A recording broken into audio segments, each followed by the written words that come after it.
Down in the lower right-hand corner here, we have an icon for uMobile, so this will launch just like other native apps on your phone. If I were to click on this, when I first go into the main view of uMobile, I actually see content that's specific to me. And I think that that's one of the things that's going to be really exciting about this platform. Right from day one, we have the ability to output personalized information as well as personalized module listings. So right now, I'm signed in as a student user. If I wanted to, I could sign in as another user. If I didn't have credentials, I could just not enter anything at all, at which point I would get a guest layout, and that might be particularly appropriate for applying students or maybe campus visitors. So you could have information that was geared more towards public events and campus parking and getting around campus, whereas a student view could maybe be more heavy on things like courses and news updates.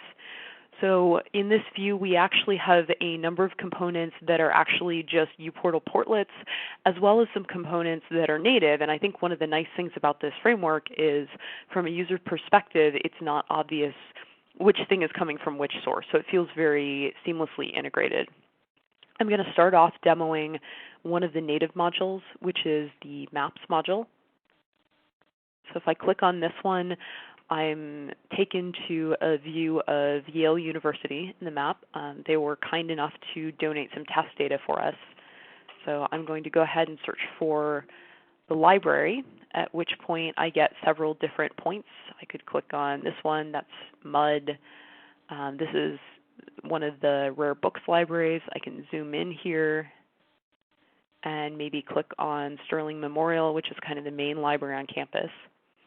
And then if I click on this library, I will get, maybe not. There we go. Okay, so if I click on one of these libraries, I should be taken to a page that shows me the full name as well as the direction and also a picture. And if I were to click on Get Directions on a real device, it would take me to the built-in Maps application where it would show me where I was on the map and potentially give me walking or biking directions or whatever I needed to get where I wanted to go. We also have another native component that is a directory lookup tool.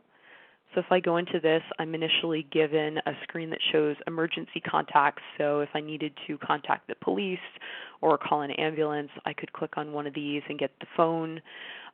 Maybe we'd also want to put in an address of where the campus police can be located via going to an office, something like that. And these are completely customizable in a configuration file. And then we also have the ability to search uPortal's person directory. I'm actually going to search for Susan Bramhall from Yale. I have this connected to Yale's public LDAP instance right now. So we've got a bunch of results. We've been able to do some wildcard matching. And now I'm going to click on Susan. And that's what she does and where her office is. One of the really nice things about basing this on uPortal is, particularly with all the permissions work that we've done lately, we have the ability to do things like create rules that say students can only be viewed by other students, or only administrators should be able to see someone's physical dorm location on campus. So we've got a lot of really good personalization and permissioning tools as part of this framework. I'd also like to show some of the messages that are some of the capabilities that are actually coming from the portal itself. So if I go into our news module, I've configured this initially with a couple different news feeds from Cornell. So I could go into the Cornell highlights, see some of the recent articles that have been coming out of Cornell. I could separately go into their athletics feed. This one actually contains some images, so if there are images in the feed, I actually get to see those as part of the news view. One of the really nice things about this portlet is that the feeds that show up can also be personalized. So I might get campus life because the application knows that I'm a student, and then the engineering feed because it knows that I am a computer science or engineering major or something like that. So we can actually distribute these feeds by default based on the user's role and attributes. The calendar portlet also has that ability to show calendars and merge them together based on the user roles and attributes. And then beyond that, we also have the ability to do things like proxied authentication from the portal and display very user-specific information. So if I go into our brand new courses module, this is actually based on a project that was originally contributed by Ohio University, and we've made more general and added some additional data as well as a mobile view for. This right now is displaying a list of maybe all the courses that I'm attending this semester. I can initially see the title and the code and who's teaching it. And you'll see I also have a very small number 1 here. That might indicate that I have a new announcement or maybe a new grade is available or something like that. That's basically something to invite me to go in and look at this course in more detail. So if I click on this one, I get the title of the course, which school it's being taught with, and then maybe I'm able to see the instructor, click on that, go out to the directory. I might want to know where the course is and be able to get directions, so that would go to the Maps application. And then I also have some announcements in there.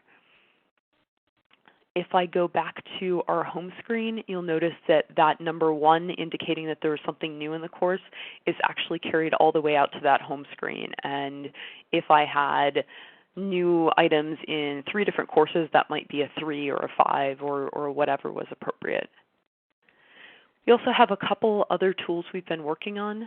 So this portlet right here, this is a YouTube portlet that's being sorted up by the portal.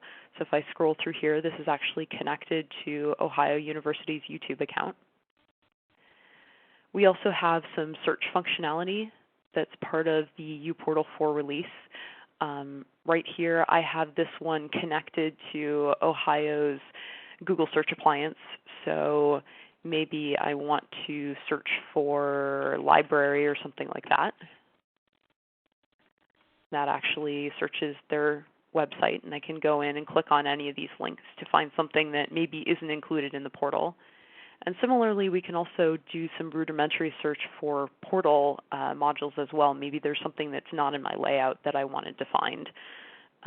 So I could search for maybe Google and see that there's a couple other portlets in here. So these are searching across the registered names and descriptions of portal content.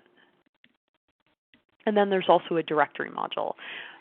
This is something that we might suppress from the native device since there's already a directory module natively on the device, but we're trying to make sure that all content that's native is also represented on the web. So this is something that we would present to users of the web-only version.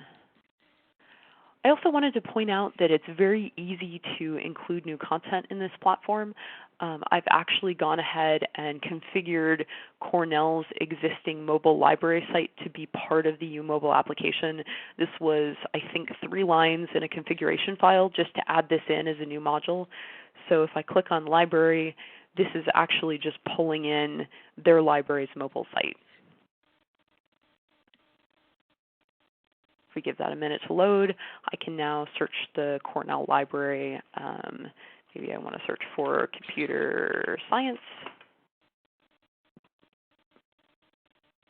And that will give me a list of results, which I could then click on.